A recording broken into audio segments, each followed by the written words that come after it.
Omar Abu Layla, the terrorist who killed 2 Israelis in Sunday's attack in Samaria, was tracked down and killed in a shootout with Israeli forces near Ramallah on Tuesday night.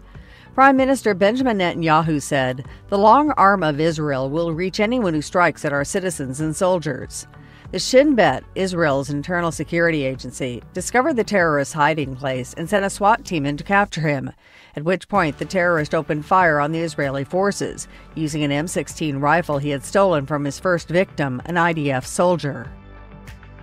Efrat Ettinger, the 20-year-old daughter of Rabbi Ahiad Ettinger, who was killed in Sunday's terrorist attack, criticized the prevailing legal atmosphere in Israel, which causes soldiers to hesitate to use deadly force. Although soldiers were at the junction where the terrorist began his attack, only one managed to wound him.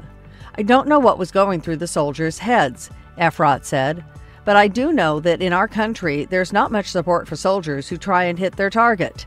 She added, "We've gotten to a situation that a civilian has to protect a soldier," referring to the fact that her father had doubled back to engage the terrorist with his sidearm when he was killed. Israel's political right has contended for years that onerous rules and regulations have made it difficult for Israeli soldiers to carry out their duties. Lori Cardozo-Moore, who heads the pro-Israel Christian group Proclaiming Justice to the Nations, said on Tuesday that Democratic lawmaker Ilhan Omar has hypnotized Congress.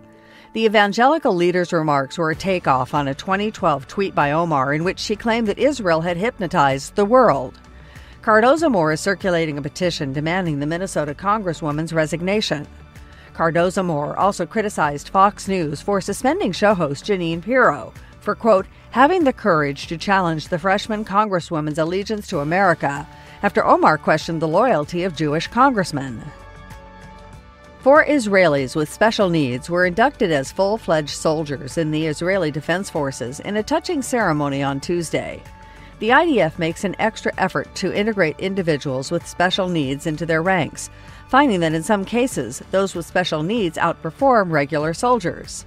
The soldiers had volunteered for a year at the Palmahim Air Base prior to their induction.